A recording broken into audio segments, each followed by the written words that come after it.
Welcome back to TV Medic. Through all my training, from EMT through critical care paramedic, I never had an instructor talk about how to handle the doubts and anxiety that comes with being a new medic. I'll never forget my first call as a paramedic. It was a car versus bicycle. I was internally ashamed of my reaction until I read this book, Paramedic by Peter Canning. His experience pretty much paralleled mine. He writes, "The sweat starts to pour down my forehead. I feel my hands begin to shake. I understand what is happening. I am a paramedic now. I am on my own." Canning worked in politics as a speechwriter for a former governor and U.S. senator from Massachusetts. He worked in government at the state EMS level, but left it to become a paramedic. The book was written to give the public a glimpse into the life of a paramedic, but I found it to be more of a look into the soul of a paramedic. If you're still in school or with a field training officer, these are some of the emotions and insights awaiting you. For new medics and EMTs, I bet you've experienced one of these. The fear of, can I do the job? The fear of not having the right knowledge. The chance to prove yourself worthy of other paramedics. You want to be seen as a good medic by your peers. There are incredible feelings that come from saving a limb, a life, or just making someone's life a little bit better. And the realities of working in EMS, from frequent flyers to a lack of resources. Even though the book was written in 1997, the soul of the paramedic 25 years ago is the same as it is today. Looking back at my first call, and the flop sweats, the shaky hands, all came down to the question, can I get the job done? Canning asked the same question of himself. He writes, I know it on paper, but can I do it in the heat of the moment? When it's all going down around me, can I get the job done? Until you run, as Canning calls it, the big call, you will always be asking yourself that question, which raises doubts in your own mind. He writes, just because I have a college degree doesn't mean I can get an IV in the arm of a trapped, dying man while lying under a car in a rainy ditch on a dark night. It doesn't mean I won't puke when I should be suctioning the airway of an 80-year-old woman who can't breathe because of the pulmonary edema flooding her lungs as her heart is backing up. Questions of competency and mental rehearsals of serious calls that might come my way are always in my head. So, can I get the job done leads to the next stressor, the fear of not having the right knowledge. Canning writes about being called to a 30-year-old man sitting stiffly in a chair. The muscles in his face are stiff. Police tell Canning that the patient took some Haldol. He writes, I'm boggled by what's going on. He's stable, so I'm not worried about him, but this is something strange, something I haven't encountered before. As Canning is wheeling the patient into the ED, a nurse recognizes Canning and tells him it's a dystonic reaction. What? He says. A dystonic reaction? I've never heard of that before. That night he looks through his old textbook, Brady's Paramedic Emergency Care, and finds a small paragraph about it on page 814. Paramedic textbooks have thousands of tiny pieces of information in it. Which ones did you take a highlighter to in class?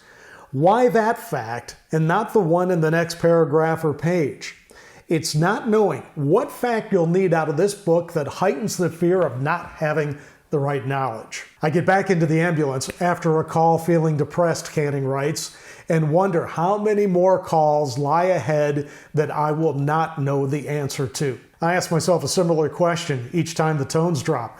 Will I have the right knowledge for this call? When you were an EMT, Canning asks, did you look at the paramedics with a certain awe? Getting to be an EMT and doing the basic stuff was hard enough. But your paramedic partner has to deal with the sickest of patients, using their heads and skills under the worst of conditions to save lives. The weight of that expectation is crushing early on. And it's not just the expectations of your EMT, but the family, police, firefighters, all looking at you for the answers. You dread the thought of your EMT telling everyone how you missed that big juicy vein in the trauma patient. You hope the ER docs and nurses are saying you're a good paramedic after you give a report on a patient rather than saying, as Canning puts it, yeah, Right. Oh, blood pressure 140/80. Yeah, sure. Gonna have to check on that. Can you believe this idiot? Yeah. Right. Now shut up so I can assess the patient. That's another soul crusher for the medic. And then there is the class system. Canning sizes it up as this. The doctors are at the top, then the nurses, then us at the very bottom. I tell the nurses what I get for vital signs. They retake the vitals themselves and write them down on their pads. I tell them the story, they say thanks, then turn to the patient and ask what's the matter. They need to do it, but it makes me wonder what the point is sometimes. I might just as well pick them up, put them on a stretcher, and deliver them. I write my run forms, but they just seem like pieces of paper that will go unread. But as your paramedic soul matures, the anxiety and doubts and awkward conversations start to fade, and you can enjoy some of the incredible feelings that come with the job. Among them, for the author, there's an incredible feeling when you come into a house. You're like an angel. That's both wonderful and humbling. And there's more to the job than just giving people an IV and medical care. Sometimes I forget that. And as much as I like throwing in an IV or even better sinking a tube, I like being nice to people. Lifting them up lifts me up. Finally, Canning writes about the reality of working in EMS. It's no different today than when I first licensed as a medic in 1982 or in 1997 when he wrote the book. When he wrote, "The hard part about EMS is that for all the BS runs, there are times when the patient is dying in front of you, and no one can really say whether or not the person is savable or whether death has already embraced them.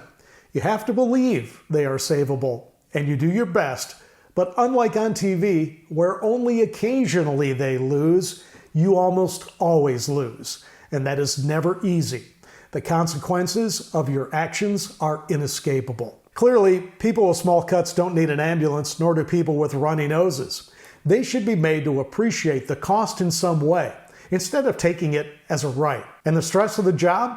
We have critical incident stress management, but personally I believe what Canning writes.